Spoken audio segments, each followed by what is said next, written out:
عید سے تعلق رکھنے والے چند مسائل جو میں آپ حضرات کے سامنے بیان کرتا ہوں۔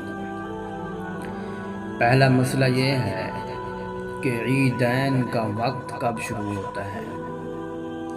فرمایا کہ عیدین کی نماز کا وقت طلوع آفتاب کے تقریباً 15 منٹ بعد شروع ہو جاتا ہے، لیکن نماز کا ایسا وقت مقرر کیا جائے کہ لوگ تمام تیاریاں کر کے سہولت کے ساتھ عیدگاہ میں حاضر ہو سکے۔ دوسرا مسئلہ، نماز عید شہر سے باہر عیدگاہ میں پڑھنا سنت ہے یا مسجد کے اندر پڑھنا۔ فرمایا کہ نماز عیدین شہر سے باہر نکل کر عیدگاہ میں پڑھنا سنت ہے۔ شہر کی متعدد مسجدوں میں نماز عید ادا کرنے کی اجازت ہے، پڑھنا جائز ہے، یعنی کئی مسجدوں کے اندر اگر نماز عید پڑھائی جائے تو ٹھیک ہے۔ اسی طرح عیدگاہ میں نماز ہونے سے پہلے شہر کی مسجدوں میں نماز عید بغیر کراہت کے جائز ہے۔ عید کے دن غسل کرنا، مسواک کرنا، اچھے کپڑے پہننا اور خوشبو وغیرہ لگانا یہ مستحب ہے۔ عید الفطر میں عیدگاہ جانے سے پہلے طاق عدد چھوارے یا کھجور کھا کر جانا مستحب ہے۔ اگر یہ میسر نہ ہو تو کوئی بھی میٹھی چیز کھا لینا کافی ہے۔ اس موقع پر کسی خاص شیرینی کی تخصیص ثابت نہیں۔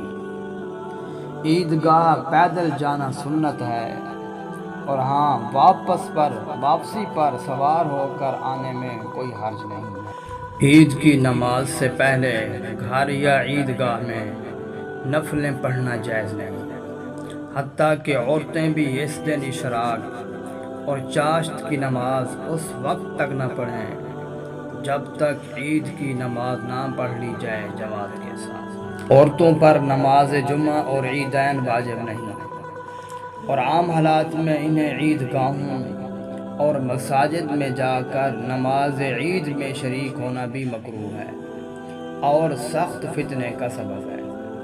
البتہ حرمین شریفین میں یا کسی ایسی جگہ جہاں فتنے سے مکمل حفاظت ہو، اگر عورتیں عید کی جماعت میں شامل ہو جائیں تو جائز ہے۔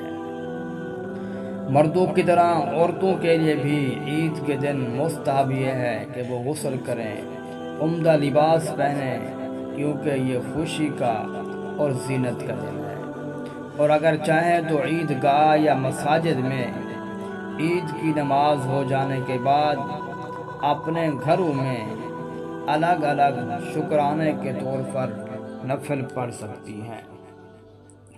اسی طرح عیدین اور جمعہ کی نماز میں اگر کوئی واجب چھوٹ جائے یا فرض ڈبل ہو جائے یا کوئی اور ایسا کام ہو جس سے سجدہ سہو واجب ہو، تو کثیر مجمع میں فتنہ پھیلنے کے خوف سے جمعہ اور عیدین میں سجدہ سہو نہیں کیا جائے گا۔ اسی طرح فرض نمازوں کے بعد دعا کرنا جناب رسول اللہ صلی اللہ علیہ وسلم سے ثابت ہے، اس میں عیدین بھی شامل ہیں، اور بہتر یہ ہے کہ یہ دعا نماز کے بعد فوراً اور خطبے سے قبل ہو، کیونکہ خطبہ کے بعد دعا کی کہیں صراحت موجود نہیں ہے۔ عید کے دن ایک دوسرے کو مبارکباد دینا جائز ہے، مگر مصافحہ اور معانقہ کرنا مسنون نہیں۔